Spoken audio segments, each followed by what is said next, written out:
Welcome to the Disney Wedding Podcast. This show is brought to you by Carrie Hayward's Fairy Tale Weddings Guide, the only guidebook and bridal organizer tailored exclusively to Disney's fairy tale weddings at Walt Disney World. I'm Carrie Hayward, and each week I feature Disney wedding updates, money-saving tips, and interviews with wedding vendors and real Disney couples. I also cover honeymoons, anniversaries, and engagements at the Disney parks and resorts. Join me now as the Disney Wedding Podcast celebrates romance at Disney destinations.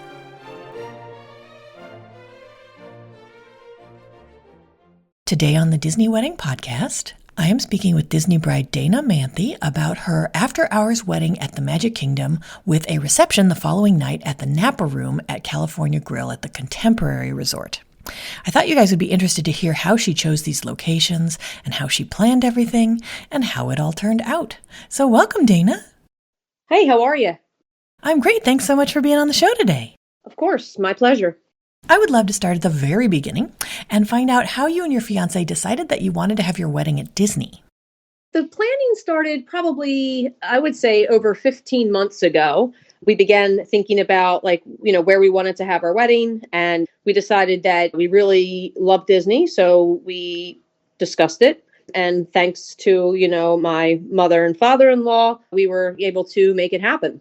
So we began that planning process. The very first part of it, it's a really long process. First, you have to email them, then they get back to you with like a sales consultant.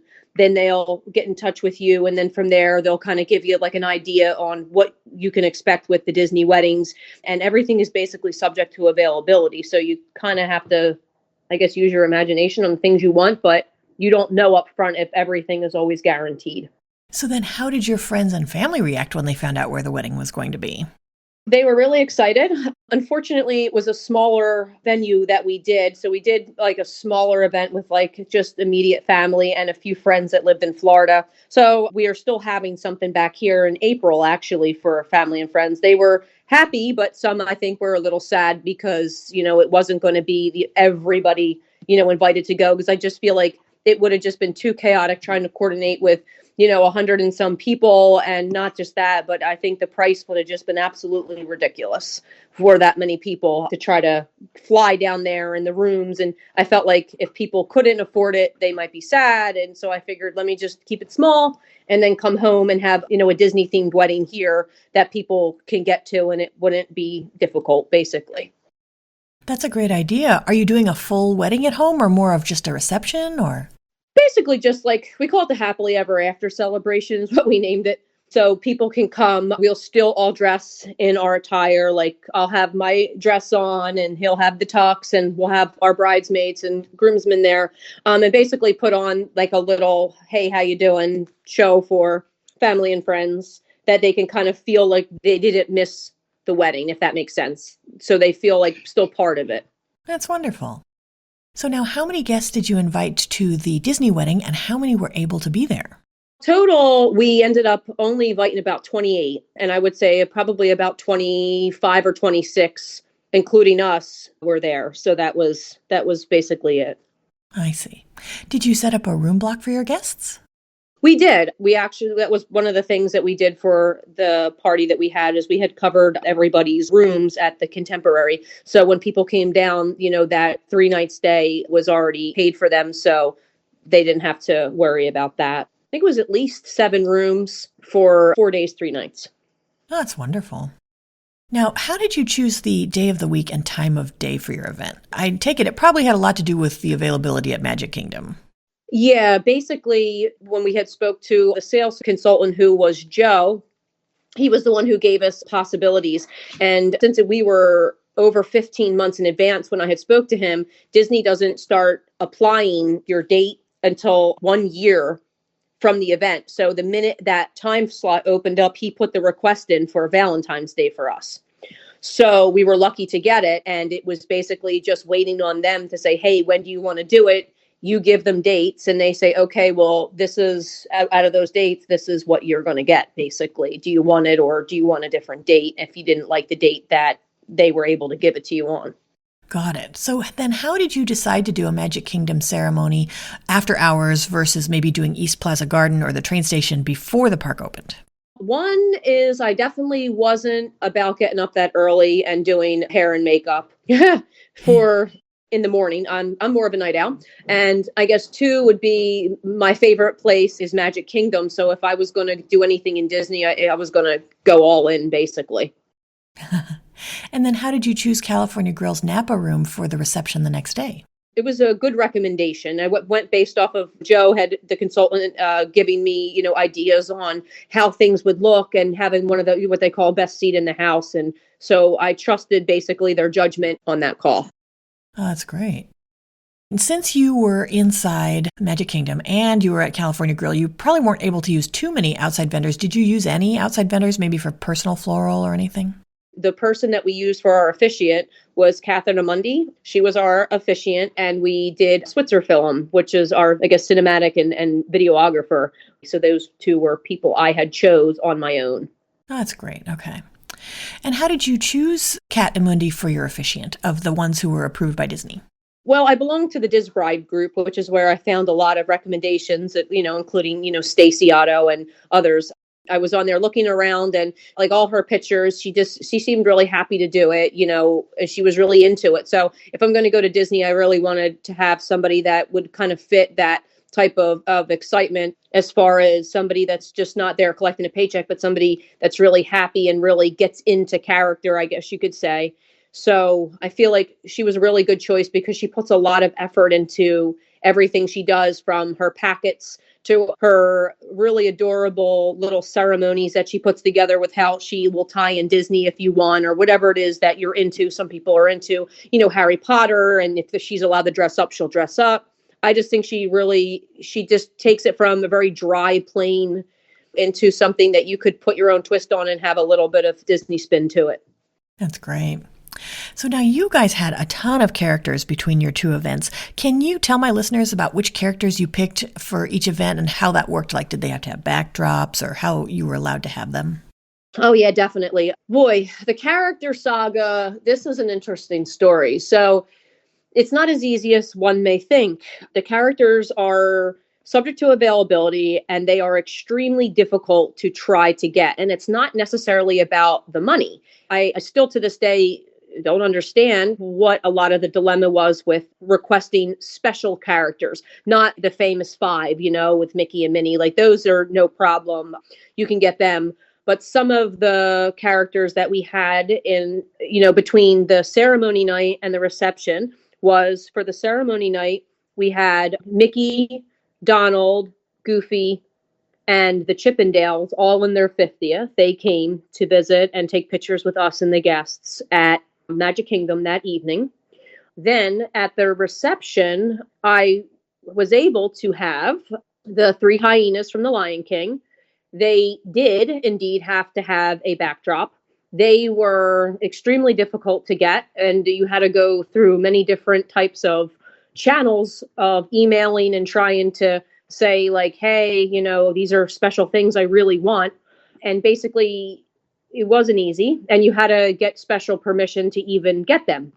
So with luck, and emailing, I was able to have the hyenas come. I was also able to acquire a special appearance from the Cheshire Cat and the White Rabbit from Alice in Wonderland. They had to have their own backdrop, couldn't leave, the room, just like the hyenas. And in basically the same story as the hyenas with them. It wasn't like a list that they give you and say, here's all the characters that we have, and, this is their price point and pick what you want. It's right. It's not like that at all. It's like, these are things that you won't know until basically last minute, whether you're going to get them or not, based on the planning process, which is done, I think about, I want to say 3 months, 90 days or something like that prior to the wedding. So you're planning all this stuff and you still have no clue, what you can get approved for. And then you get down to those last like 2 months or so. And that's where like you're emailing and you're getting like, oh no, we can't do this. And you're like, well, what do you mean? So you have to go through different channels, and it's a little frustrating when it comes to trying to get special requests. But when you're having a Disney wedding, in my opinion, characters are a big thing for me. So, I wanted access to all different special ones that you can't normally see because this is a special event. It's a once in a lifetime event. So I felt like these should have been something easy to get. And I couldn't understand why everything was so difficult with getting them. You know what I mean? Right. Were there any characters that you were not able to get? Yes, I did ask for Roger Rabbit. Yeah. So we were able to locate him, but he just wasn't able to get here. So that wasn't happening.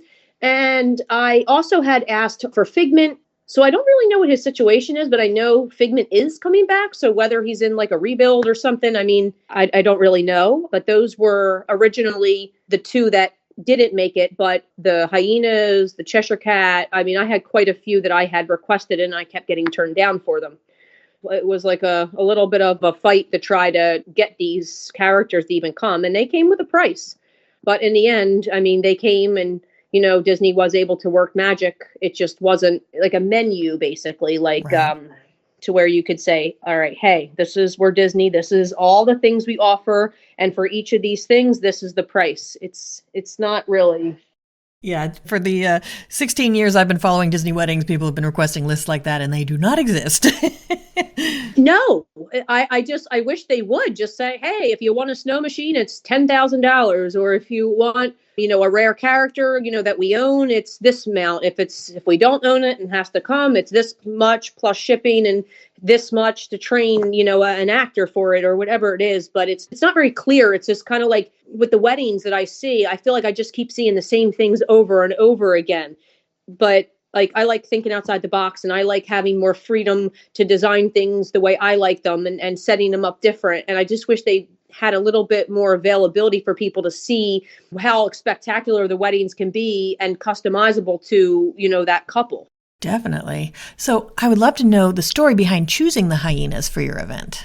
Super, super big Disney fan. Disney and I share actually the same birthday. Me and Magic Kingdom are both October 1st babies.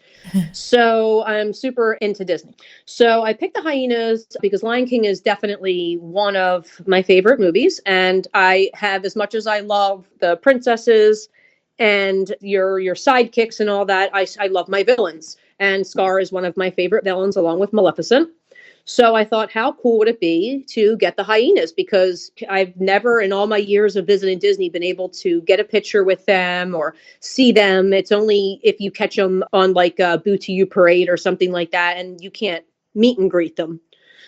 So I figured, well, this is the perfect time. If I'm going to have, a special event that's costing an arm and a leg, this is the time that if we can get them to appear, this would be a perfect opportunity, basically. That's a great point. Yeah, sometimes having a wedding, things like Cinderella's glass coach or certain characters, it's the only time you can do something like that. Yes.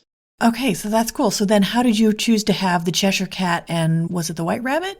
Yeah, I picked them once again, some of my favorite characters, which I always loved the Cheshire Cat and the White Rabbit. My bridal shower that they did was all Alice in Wonderland themed too, so I just thought it was kind of cute and fitting. And I'm like the White Rabbit. I feel like I'm late to everything. It's amazing. So it worked out. So he came and we got to sit with him and the Cheshire Cat together, which the photos were really fun. The Cheshire Cat was really animated and it was really, really neat to have them there, especially like I said, being a wedding and everyone seemed to love it. Like all the guests, which, we're all adults, but it was funny when I turned around because I thought, well, I'm going to be in this room for 30 minutes, probably by myself, just taking pictures of the characters. And I turned around and I saw everybody in a line, all these adults standing there in a line to come see these characters. And I just thought, wow, this is great. Like, I don't think people saw my vision, like, especially my mother. And the hyenas were actually a big argument. I swear, she didn't want them. She didn't want them. She was like, this isn't a birthday party. This is a wedding. And I was like, well, it's my wedding. And this is what I like. Like, I want them. And you know what? Out of the characters, the hyenas were the biggest hit. Yeah. And I don't know what she's like in her mind. I think she thought that they were like these evil things. And then when she saw what I was talking about and actually saw them and she got a kick out of them and she was like, well, you're right. I'm sorry. And I said, I was trying to tell you, but you couldn't see my vision because you were just so adamant about them being a villain and she thought they killed Mufasa and all this crazy stuff. And I was like, oh, God, Mom. So that story of the hyenas is actually hysterical. But that was a big one. That was a big problem. I'm glad she was able to meet the hyenas in person so they could set the record straight for her. Right. I know. It was really funny. And we laugh about it to this day when we think about the hyenas and how crazy she got about it. It was so funny. Like, I was like, Mom, it's not like I'm asking, Freddy Krueger or something to come in and like stab the guest. Like, I'm like, this is Disney. It's a cartoon. Like, but that's my mom. So I take it because the Napa room is so small, they had the characters set up in the Sonoma room across the hall? Yes, they did. Did you have other entertainment like a DJ? Oh yeah, we had the DJ, and then in between the DJ, we also had Mickey and Minnie and Pluto in their formal attire come in as well to be part of dancing and visiting with guest pitchers and the cake cutting as well. Okay, and then you also had, was it Mickey, Minnie, and Pluto at Magic Kingdom the night before? I had Mickey, Donald, Chippendale, and Goofy in their 50th at the Magic Kingdom. And you chose those characters because those are the ones you could get, or those are the ones that like fit with the Magic Kingdom? I knew I could get them with no problem. And I felt like I also wanted a little bit of a variety for people to try to meet the different ones. And I like the 50th attire because since the castle is done for the 50th, special event their costumes are only out until they retire the 50th, which is, I believe, this month. So it was a special thing to be able to get photos with in their attire. That's great. So then when you were in Magic Kingdom after the ceremony, did you have any kind of food service or cake during that celebration when the characters came? At the Magic Kingdom, prior to the guests arriving, they had set up in the Contemporary some pretzels, hot chocolate, Rice Krispie treats, sodas, churros for the guests to eat prior to arriving at the ceremony. Then while we were at the ceremony, we had our staged exit, so they call it, and we had like our champagne toast off to the side in the garden area there with the champagne, and then there was like little cookies and stuff that people could take. And then after that, the characters came out and did all their photos and all that over there with us. And the Major Domo, he was there as well. Oh, that's wonderful. And that's a really great idea to feed guests before such a late night ceremony so they're not starving to be up so late. Do you remember where in the Contemporary they set that up for you? When you walk in the Contemporary, like you walk in and there's like Joffrey's it's almost like a little coffee stand there. Right in those doors, you would walk through and keep going down. And it was kind of set in this big area that kind of had like skylights or whatever. Some were inside and some of the tables and stuff were outside because ironically, we got one night, and I think it was like in the high 40s or something that night. I could actually see my breath in Magic Kingdom. So we got a cold front that came in. So I didn't want the guests to freeze and then freeze in Magic Kingdom. So I said, just put some of the table setups inside and some outside so people could choose what they want to see. Got it. Okay. And then from the reception at California Grill, do you have any menu items or cake flavors that you would recommend?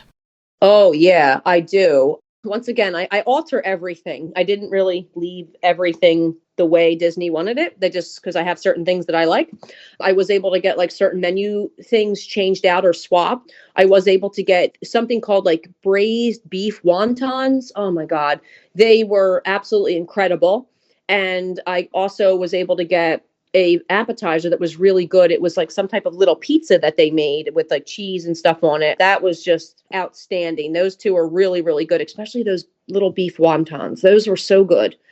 And the menu was fine with everything. The chicken and the steak was amazing. There wasn't one thing that people didn't like. The cake we chose, it was a 3-tier cake. The bottom base was a confetti cake. And from what I saw in it, it had Oreo in it, and I was under the impression there was gray stuff mixed in. Then the second was vanilla with gray stuff, and then the chocolate had gray stuff inside of it. And that confetti cake was so amazing. I'm still going to email them and just clarify exactly what exactly was in that confetti, because when we come back, I want to order it like a little baby one so we can eat it. It was so, so good. People still talk about it. It was, oh man, that was probably one of the best cakes that I've ever tasted. It was just so good. That's wonderful. Now, I'm glad you brought that up about the menu changes because people get stressed out because at California Grill, they say you can't change any of the menus. Usually they'll let you swap things from other menus. Did you get the little pizza things and the wontons from another California Grill menu, or did you request them from like a catering menu? To this day, I still don't know. how in the world some of this stuff even happened, because everything was, in the beginning, it was like everything was no. I felt like everything I wanted to do was no, and that's where I had to kind of step and put my foot down for certain things. And I'm like, well, listen, I'm a picky eater and certain things like this, and I have people with allergies or certain things that people can't have. So I need you to be a little bit flexible with it, with a menu choice here, especially. I mean, I think we paid, I want to say somewhere like $180 or more a head. And I really wasn't feeling a vegetable dumpling, if you catch what I'm, going here. Right. I was like, no, we had to work with them to get some different options. But as far as I was under the impression of, everything was made by their chefs there. Great. Okay. That's good to know. Now, did you add any other events around your day, like a dessert party or a welcome party? Not really. I mean, the only party that the guests kind of had, I guess, was the prior to, the Magic Kingdom ceremony. They had that little food and fun there, and then they came over. I know we had something really nice set up the night prior because it was Super Bowl, and our Eagles was playing in the Super Bowl, so they had set us up in this nice little private area inside Steakhouse 71. It was really nice. They set us up in that little area there where the TV was. It was roped off, and they had a server, and they served us food and snacks and made these beautiful little desserts and all that. The Disney wedding team actually had helped me put something like that together for some of our guests and I, as because of the Super Bowl being such a big thing for our town, or whatever you want to call it. That was a lot of fun. So that was like the only party thing that I could think of, like an event. That's interesting, because I just had someone ask me for pictures of events at Steakhouse 71. Do you happen to remember, like, if there was a food and beverage minimum or anything like that to do that? I believe there was. I want to say anywhere between 1,500 and 2,000 was the minimum. And then was the restaurant closed when you did it, or did you just have the roped off area while it was still open? It was still open, and we were in there it wasn't very many of us, maybe like 20 of us total or less, but it was perfect for us for that little viewing area. It was really a great idea. That's wonderful. Okay, so can you give my listeners a timeline of how your wedding and the reception the following night all fit together? The 13th of February, we began our hair and makeup approximately at 3:30. Stacy and her team showed up, and they came to my hotel room.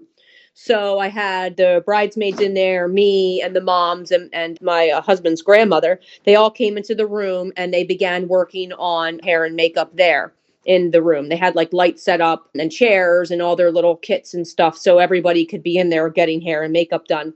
And surprisingly, like, you think, oh wow, like 3:30 and you're having a midnight wedding, that just seems really early, but it worked out perfect, because by the time everybody got their hair and makeup done, the hours just flew by. Like, I was really thinking there's no way, but by the time everybody was done, I was still finishing up my hair and makeup. I want to say by at least around 9 p.m. I was still finishing up. That's when our videographer showed up. It was later in the evening. He had showed up while I was still getting hair and makeup done. He was taking pieces of my dress earlier to get pictures outside of it. He was taking pictures of like the rings, the shoes, and different accessory items while we were all still getting our hair and makeup done. So he was there, I would say maybe even like around 6 o'clock. He might have been there and got started taking videos of things, outside of my site somewhere. And while I was still getting ready, then we finished up. Then Michael Vu showed up around, I want to say around 8:15ish, give or take. He had came into the room. At this time, we were still in, some people were in like their little pajama things that my cousin had made for us. We had we had tank tops on, and mine said bride, well, of course, and theirs had said bridesmaids. So they were like in their shorts, or I was in, my Pascal, bed pants, because I'm always in something Disney. So I had them on, and we took pictures, and they were super cute. And then from that point, we were getting all different types of photos done of the girls and us and my mom in the room. We did like a champagne bottle pop photograph, which was crazy. That I was so afraid that thing was going to like explode. So that thing shot off and bounced off the ceiling. So those pictures are probably wild. I can't wait to see them. And we did that. We got ready. And then by 11 o'clock, I jumped into my dress, started getting all that done. We went outside with Michael with my girls. I had like a winter cape on, and we had some Amazon shawls rushed in because we didn't expect the cold front that came in. So the girls, I was like, oh my God, we're going to be out here in 40 some degrees, weather. One of the bridesmaids is like pregnant, like super pregnant, like having a baby in like 8 weeks.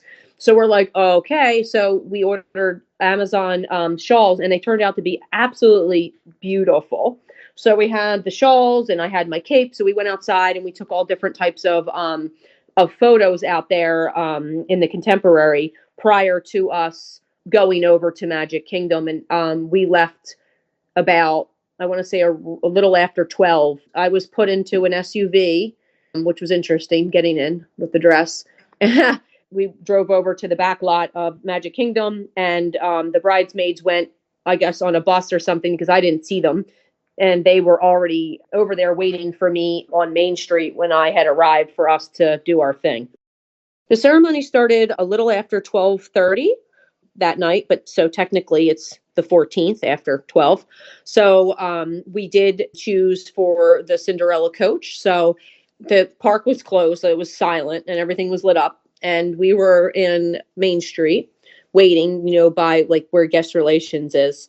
They sent the girls up front to where the ceremony was going to be. And then they did some pictures of me with the coach. I got to, meet a horse. And then I got up in there. I was thinking, wow, I hope I don't fall out of this thing.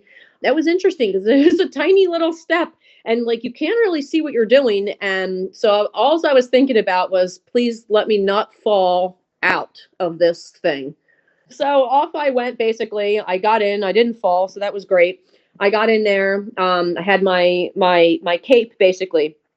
So what I did with my cape, Michael had suggested we could do like an unveiling. So I put my hood up on my cape, and we took a ride down Main Street, and it felt like the longest 5 minutes of my life because, like, as you're sitting there, it's super surreal, but it's super, I guess you could say, like, it's awkward too because like I'm not used to all that. So I'm sitting there thinking, and I'm thinking, wow, this is like a long 5 minutes. And then you have lots of cast members that are all excited, like they're peeking out the windows and looking like, who is this person here at midnight, doing this wedding. So then you see them and you wave to them and they're all happy, and you're going down, and then you're approaching, the venue there, and they have you circle the ceremony where everyone's looking at you. And I'm thinking, oh man, it's coming. So I'm getting ready to come out, and you hear the string orchestra playing the music. And then when the time comes to get out, that's where you start worrying again, like, please don't let me fall out of this coach, because you're thinking, all right, you got to step down onto this little tiny thing, and you this giant dress, and you're trying to see what you're doing. So the whole time you're just praying that you don't fall out and ruin your whole beautiful ceremony. Like, I swear that was on my mind the whole time, thinking, wow, I'm thinking, please don't fall out of this freaking coach, right? So we didn't. I made it. I got out. I was like, as soon as I stepped on the thing, I'm like, all right, that's one down. I'm thinking, all right, this is good. So then got down. We went down the aisle. We had, picked all of our music. So I had like different music that I had for all different, parts of the ceremony. And I thought that was pretty awesome. So that worked out. I didn't fall out. So I made it. The ceremony lasted approximately maybe 20 minutes to a half hour. After the ceremony, we had came down for what they called is our staged exit. We came down and stopped heading, towards the end of runner that we have. We did a couple photos, and we had a rose petal cannon. So they had us wait, and then they shot off the rose petal cannon, got the photographs and all that. Then what we did was we had walked over to the garden area that's off to the side. The major domo was there. He had us wait. So we went over to the garden. He waited. He made us wait until he announced us. He announced us, Mr. and Mrs. Manthey. We came in and they took pictures. And that's where in the garden we had a champagne toast, maybe a total about 10 minutes.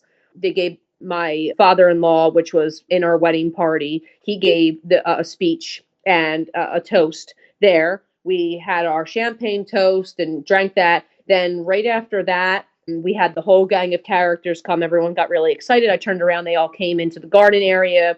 They were there for, I want to say, probably about 20 minutes, 25 minutes. They're taking pictures with me and Steve and all the guests and all kinds of stuff. They were really adorable. They did lots of like cute interacting. The Chippendales were really, really animated. They came and did all kinds of fun stuff.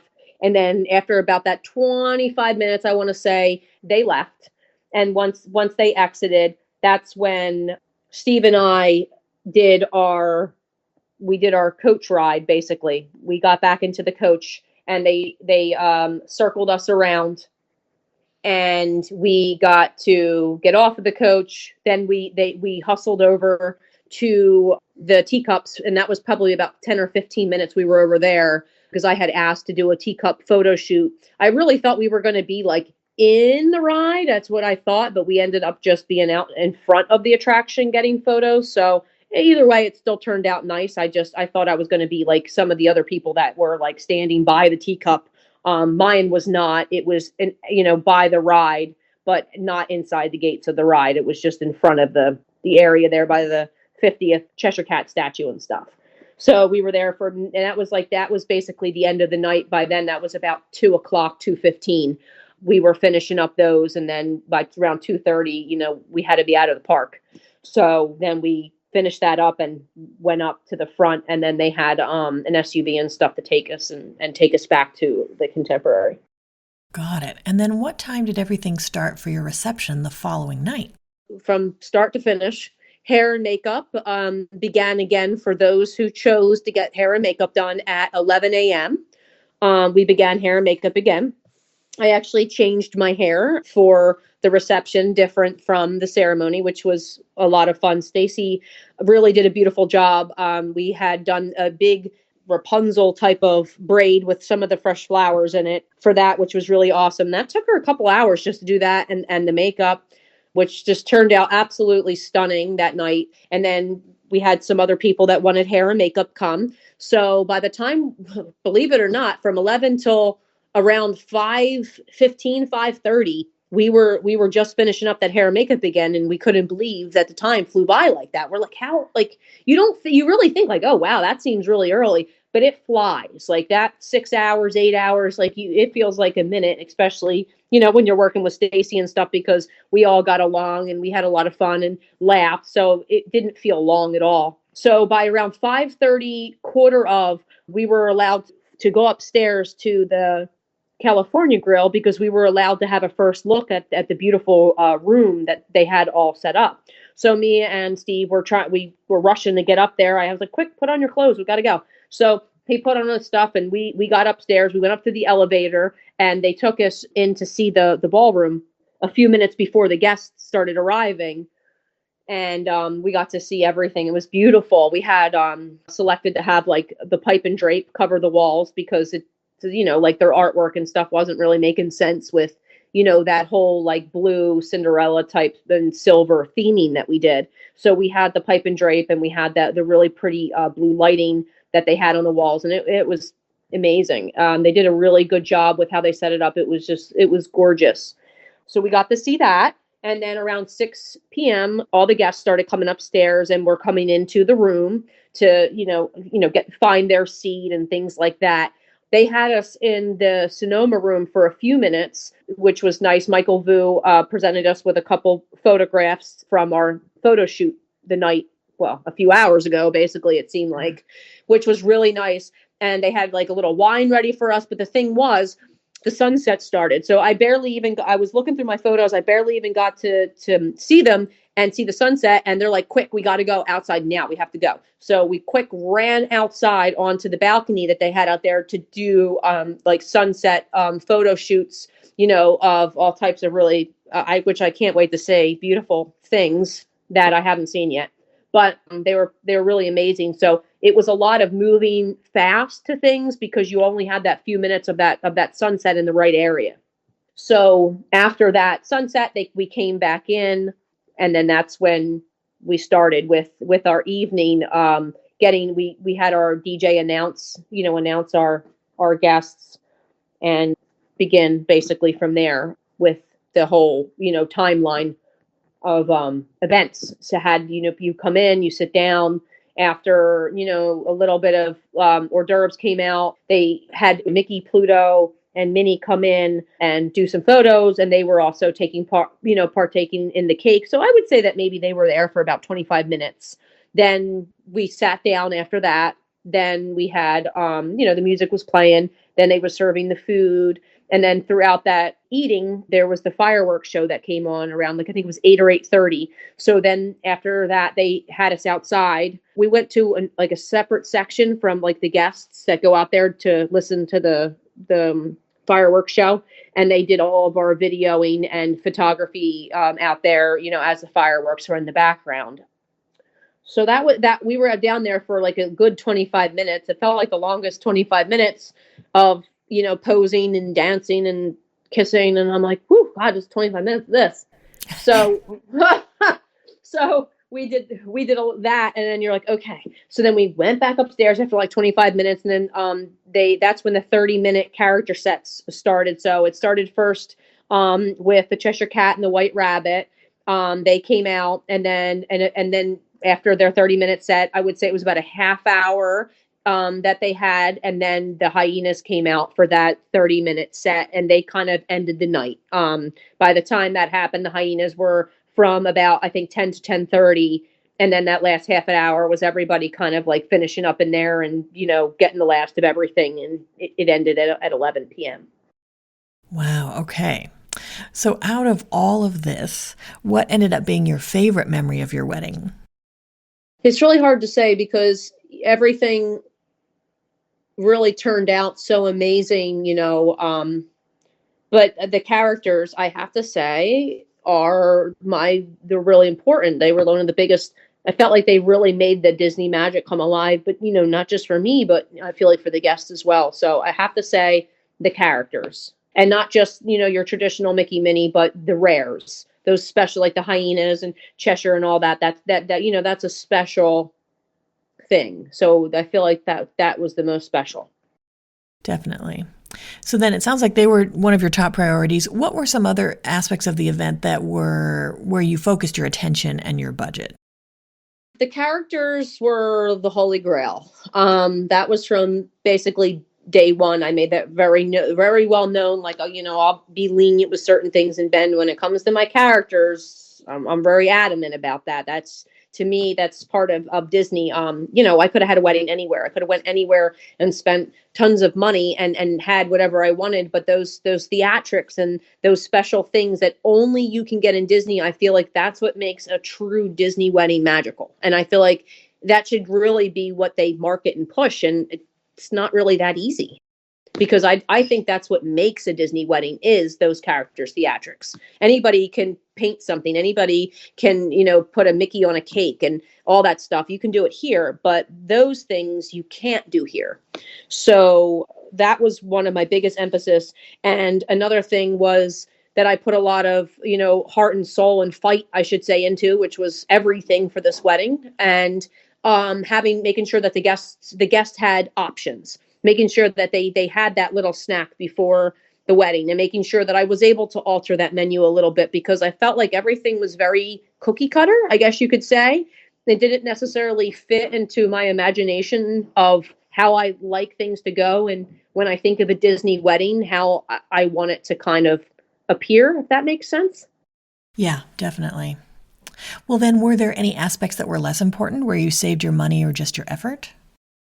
Not really for us, because I felt like it was one of these things that it was a once in a lifetime thing. So we basically did just about everything that we had wanted to do, or within that allowance that we could.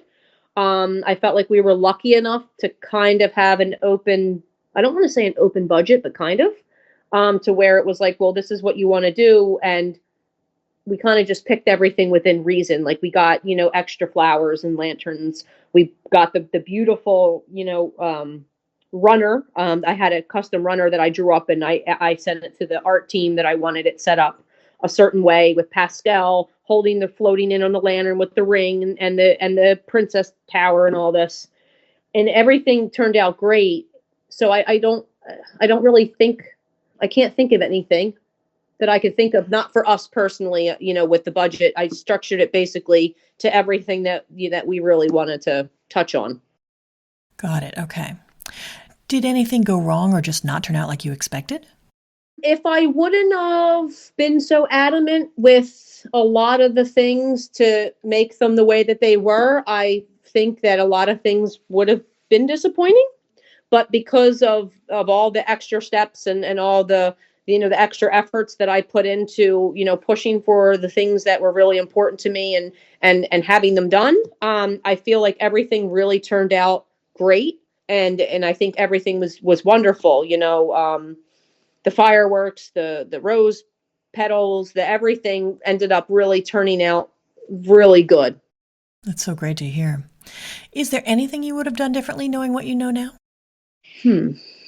Not really, which sounds crazy, but I went through so much to get the wedding to be the way that it was. Like, it was so many emails and having to go through many different channels, I guess you could say, to, I guess, fight for the things that meant something to me that wasn't easy to get.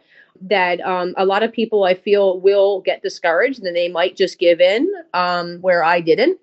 And that's where I feel that nothing fell flat. I didn't miss on anything. I got everything, that I had hoped and dreamed to get, and everything turned out beautiful, because of all the work I put in.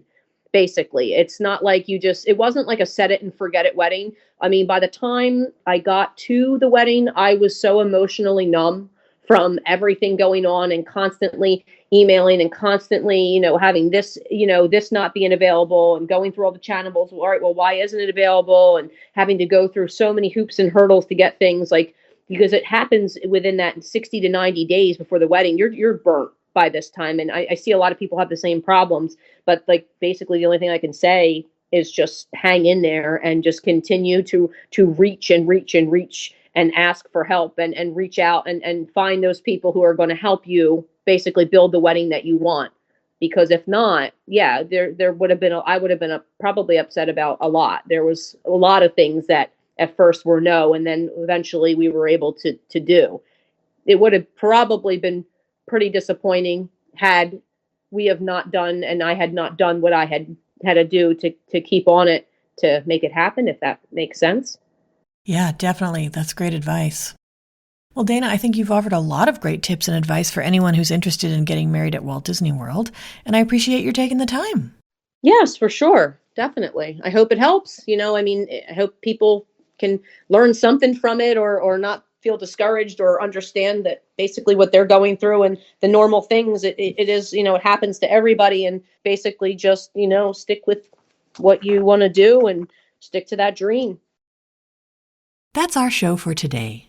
I'm your host, Carrie Hayward, inviting you to join me again next week for another episode of the Disney Wedding Podcast.